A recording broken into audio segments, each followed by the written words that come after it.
We are back with our continuing coverage here of election night in these 4 critical states and beyond here on NBC News. We've got that exit poll data just coming into us on some of those big races around the country. You've heard us talk about the economic impact. You've heard us talk about the Trump factor in some of these places. But the first read really on how voters are feeling here. I want to bring in now Christine Romans, our senior business correspondent, who is joining us now. And Christine, you know, we look at a place like New Jersey. You look at a place like Virginia, and I would say maybe more New Jersey, something like the cost of electricity. The spiking price in electricity in that state became I don't want to call it a sleeper campaign issue because nobody's sleeping on it, but it certainly became in some ways front and center in this campaign. And the exit polls show that's the top concern among Democrats and Republicans in the state. Like the electricity is a really big problem here. For Democrats, health care also makes their list as well. But, you know, also, you're seeing Virginia there. How did federal government job cuts affect your finances?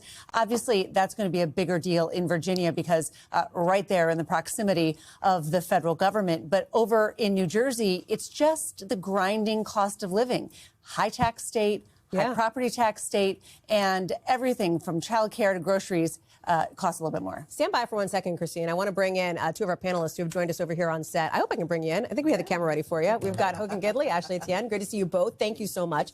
Can we pull back up? Christine referenced it here, this Virginia exit poll. So again, just to remind people, this stuff is coming in live as we speak. So they're popping it up. The graphics are coming up because it's interesting. It is our first real sense of where voters are today, in addition to obviously what we've heard from voters on the ground, from our correspondents who are in the field. How do the federal government cuts affect your finances? This is Virginia specific. This is a reference to those so-called RIFs, those layoffs in the federal government put in place under the Trump administration.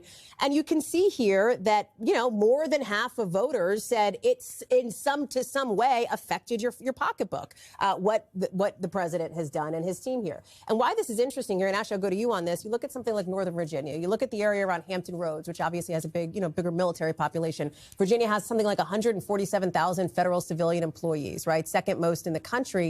This is a place where those impacts are outsized. In other words, if this were a race in, I don't know, Rhode Island, we maybe wouldn't be talking about the impact of federal government cuts.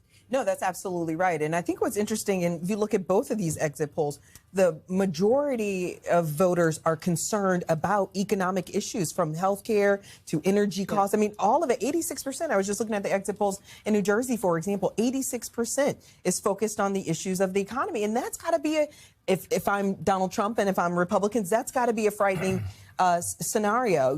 We just recently were talking about the NBC polls where he's underwater on everything from the economy to corruption to democracy. I mean, almost every issue he's underwater on. And I think the issue, though, is there's no way to turn this thing around. Even if we open up the government, you're still going to have a situation where energy costs are high, you know, grocery costs are high. He's not dealing or tackling any of those issues. I'll let you jump in here. And as we do, I want to pull up this other brand new exit poll just coming into us that we're seeing out of Virginia with how you feel about your family's finances.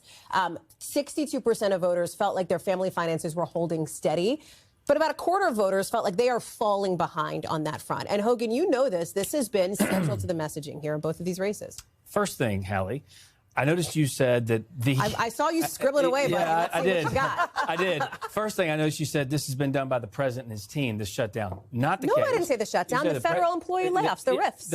Right. When they're trying to focus on how they can make the government function for the American people. Okay, but it still happened in the Trump administration. Well, understandably so, when you can't keep the government open. As you know, the Democrats have voted now 14 times to keep the government closed.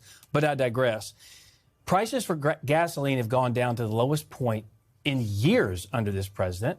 There was a problem with eggs right off the bat with a bird flu of some kind. They fixed that. Prices are down for groceries as well. However, as you also know, one of the things the Democrats ran up against in the last election was trying to tell the American people, which is the most offensive thing you can do as a politician, tell the American people what they are feeling is not real. What they are seeing is not real. But in this case, they told us. In this case, Democrats don't have to make it up. It's all in the polling. It's all in the data. I don't know. I'm not sure what universe you guys are living in. I just bought a quarter gallon of milk. Cost me $6. I mean, this is Let me just pause you guys there for 1 second. Ash, I don't want to interrupt you or you, but can I just, because the number, I want to explain what we're seeing on the screen here, because you've got 3 new polls coming in, 3 new exit polls, I should say, from data from today in these races. This is New Jersey. To Christine's point, teeing us all up on this here and what's important to voters there. We know that taxes was a big one, the economy.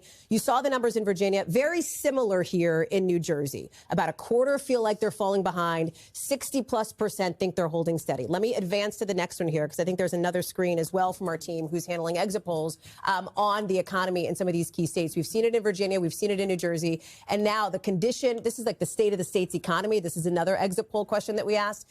The condition of Jersey's economy, not so good. 40%, 42% think it's not so good. 36%, about a third of voters think that it's good. Go ahead and jump in, Christine. I just want a couple of things. And same question, by the way, for Virginia. You said about gonna half of voters think good, third think not so good. We're liking to see numbers. I'm going to give you some more numbers. So a number came out today from the National Association of Realtors that found first-time home buyer. The first-time home buyer, that's the path to the American dream, right?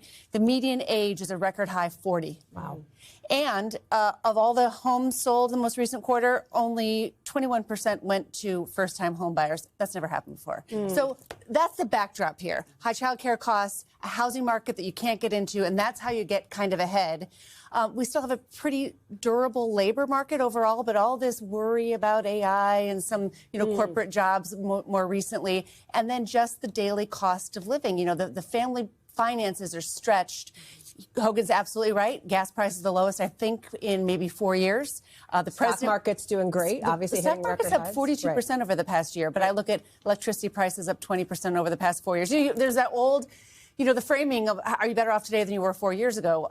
The cost of everything is up a lot over the past 4 years, except for gas. We'll get back to the economy, too, but I want to bring in here the opinion of the Democratic Party for New Jersey voters, and we're going to see Virginia voters here as well. This is interesting. 50% unfavorable, 47% favorable on the opinion of the Democratic Party in Jersey. We've also got this in Virginia as well. Again, very similar numbers, just about half and half there. Ashley, what does that say to you? We thank you for watching, and remember, stay updated on breaking news and top stories on the NBC News app or watch live on our YouTube channel.